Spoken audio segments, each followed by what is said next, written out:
This is Tyler McCoy, and I will be speaking on implementing a transitional fire attack at the Dayton Fire Department. History of fire attack. The fire service has always attacked a structure fire from the unburned side of the house or building. What is a structure fire? A fire is a self-propagating, exothermic, oxidizing chemical reaction, producing volumes of toxic and flammable gases and heat. It's these gases and heat that kill victims. What are Dayton firefighters currently taught? Dayton firefighters from day one in rookie school are taught to attack the fire from the unburned side of the house. Our tactics manual currently states attack from the unburned side. Do not drive the fire into uninvolved areas, especially in attic spaces. This may mean entering through the rear of a structure and driving the fire out of the front. Advise other crews where the attack is being made, especially if it's not straight through the front door. Here's a picture of Dayton house fire. The front of the building is not on fire. That's called the unburned side. The back of the house is on fire. That's termed the burn side. Here we have a picture of firefighters going through the front door with some smoke but no visible fire. Here's the same house. The back is fully involved. They're making attack through the front. Why did firefighters not attack the fire from the back of the house? Firefighters have been taught that if you spray water onto fire, you will spread the fire through the rest of the unburned structure. This was based on old knowledge that was not based on science or experiments. The original thought was, once a hose stream is directed into an opening with fire hot gases exiting, the fire could be pushed via the pressure from the stream, airflow created by the stream, or the steam expansion. When we put water on a fire, it turns that heat into steam. Why change our tactics? Well, there's two reasons. The houses being constructed today are changing the way fires grow. Furnishing and houses are being constructed of man-made plastics. They're not wood-based anymore. And research has shown us that old school fire tactics are dangerous. Water does not push fire through a house, and controlling ventilation in a structure during a fire is critical to civilian and firefighter safety. The first aspect is the structures are changing. Our fires are more volatile today than in years past due to increased use of synthetics in home furnishings.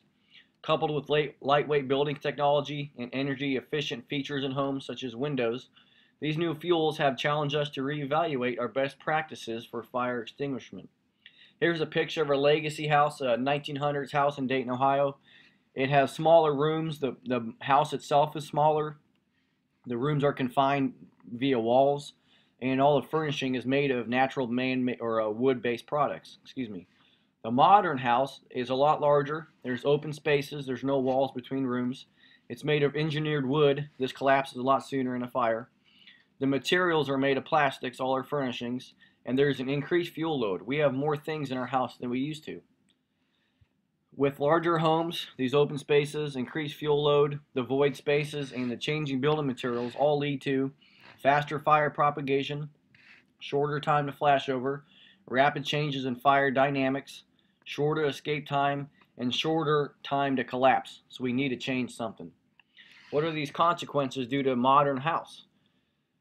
Due to the increased home size, geometry, the contents, and the way they're constructed, this is leading to an increase in heat release rate. Heat release rate can be viewed as the engine driving the fire. This tends to occur in a positive feedback way. Heat makes more heat, so when more contents in the building are on fire, we're going to have more heat. On the left, we see a room constructed of a legacy house. It's made of wood-based products. On the right is a modern room constructed of synthetic material. After 4 minutes of burning, the modern house has flashed over. No victims would survive in that room. They would all be dead. On the left of the wood-based products, we have a fire on a couch, but it really has not propagated much. Increased fuel loads and higher heat release rates lead to flashovers occurring sooner. This is going to kill our civilian victims and also burn and possibly kill our firefighters if they're inside when a flashover occurs. So with this knowledge, research was conducted by UL and NIST, and they have proven the theories wrong about pushing fire. In each UL experiment, the fire was allowed to grow to approximately peak burning rate, or the peak heat release rate, before water was introduced through the opening. To examine the impact of the water, temperatures were measured 30 seconds before water application. The water was applied for 10 seconds, and then temperatures were measured 30 seconds after water application. What were the findings? Smoothbore and straight stream fire streams do not push fire. Fog patterns, however, do push fire. Therefore, we must ensure we use straight stream and smoothbore nozzles when we fight fires. We must also control the ventilation openings. This will prevent flashover. These openings are called flow paths. These could be open doors or windows. These allow oxygen to enter the building, which will feed the fire, thus spreading and increasing the fire. The fire will continue to spread while firefighters are laying out their hose line and donning their self-contained breathing apparatus. That's one thing we must consider, firefighters, when we arrive on scene. The fire is continuing to grow. How will we control these flow paths? The first officer will conduct his 360-degree size up. If we find any open doors or windows, we must close them. We also must employ our thermal imaging camera. Water applied to the fire from the outside or a safe location will darken down the fire and cool the rest of the structure. This is known as resetting the fire or softening the target. 25 gallons of water directed off the ceiling of the room on fire from the exterior decrease the room temperature from 1792 degrees Fahrenheit to 632 degrees in 10 seconds. The hallway decreased from 273 to 104 degrees. Those are survivable temperatures for trapped civilians. How are we going to implement these findings? When a firefighter pulls up to a fire at 3 a.m. in the middle of the night, how are they supposed to remember all this research? Firefighters have been using acronyms since the day firefighting was created. This is how we remember all of our techniques. Firefighters now are jack of all trades, master of none. So we're used to using acronyms for fire, ground, and medical emergencies.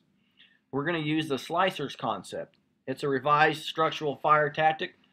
Sequential actions, we're going to do these in order. S is size up, L is locate the fire, I is identify and control flow paths, C is cool the space from the safest location, and E is extinguish the fire.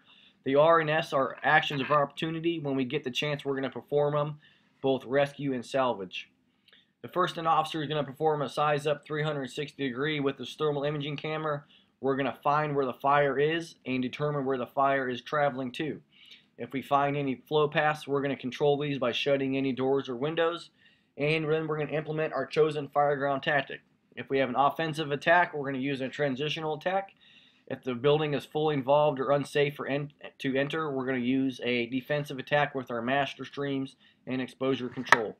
Let's watch a video by ISFSI explaining this slicers concept. And discuss size up.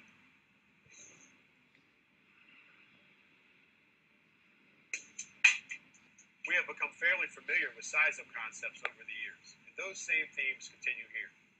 But we still have a lot to learn about sizing up our fires on arrival and throughout the incident. Size up from the outside doing that initial 360 is so important. You need to account for the wind. You want to keep the wind at your back. You need to see where the fire is and where it wants to go. Play that through in your mind, and then come up with your tactics. Decide what you want your firefighters to do. It's not a one-size-fits-all situation. Many times I hear firefighters tell me, Dan, every fire is different. You're only doing science on, dozens of fires or hundreds of fires. I say, well, that's true, but the physics are the same every time. And I agree, every fire response is different, right? The time of day, who the crew is, what your resources are, where the hydrants are on that street, how advanced the fire is when you get there, all those sort of things. So it's true, every fire that they respond to is different. But then many of those same firefighters will tell me, I'm going through the front door every time. This doesn't make any sense. Prior to selecting strategy for an incident, the incident commander must do a 360-degree look around the entire structure to make sure that they got as many facts as possible before they make the critical decision of interior, exterior, offensive, defensive, whatever title you call it. That 360-degree size up is a critical component to that decision-making process.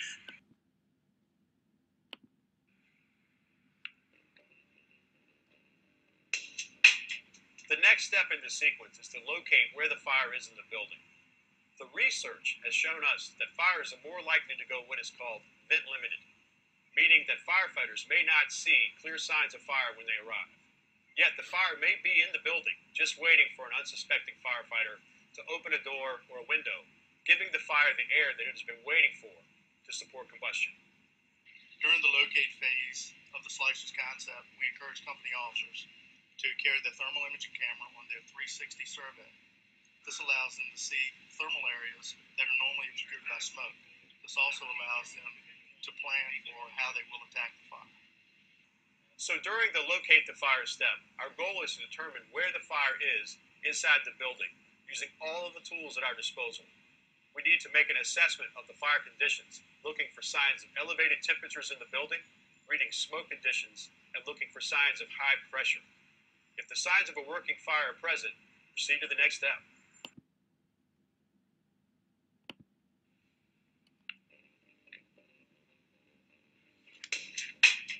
The research has shown us that it is critical to understand and be able to identify flow paths on the fire ground. Fire officers should become accustomed to recognizing open doors and windows, on arrival, and fire conditions, including the neutral plane if fire is visible. When fires are vent limited, a tactic may include withholding ventilation until hose lines are in place. This will help limit fire growth until crews are ready for cooling and extinguishing. This can be as simple as closing an open door or waiting to create building openings. Flow path control devices are now available on the market to assist with controlling and limiting air movement in the fire building. These may be applied on exterior openings or inside the building to limit the threat of rapid fire growth. Identification and control of flow path is a critical step to improving firefighter safety. Identifying the flow path is extremely important. Firefighters are going to make openings in order to be able to put the fire out. They need to be able to decide whether they want to control those openings or just know that they're in the flow path and operate safely and quickly in that condition. There's many things you can do. You might want to close the door before you go in to choke the fire, to stop allowing the fire to have the oxygen to build up and develop. You may want to use door control when you send a search crew in or the hose crew in, keeping somebody at the door to do, number one, accountability, sound the exit for them, and limit the air so it slows down the fire development if you have to go in that way. If you have an option to go in and not be on the exhaust portion of the flow path, but on the inlet of the flow path, that's certainly the best choice. How many times have we heard fire chiefs that have sustained a line of duty death in their department the following week during the funerals making statements of how rapidly conditions changed? It's all about a change of ventilation that resulted from the firefighters being in a safe place to being in the exhaust portion of the flow between where the fire is and where the fire wants to go.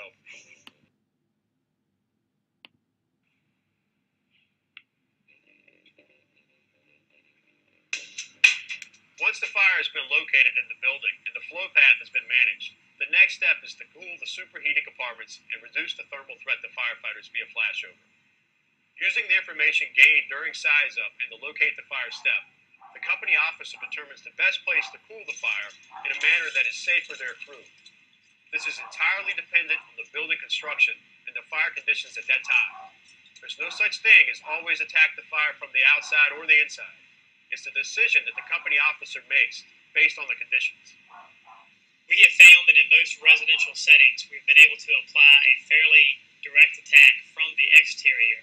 In a few rare occasions, we've been unable to hit hallways or closets, but for the most part, we're able to cool that superheated compartment, allowing our firefighters to get inside. This will conclude part 1 of the video. See part 2 for the rest of the training.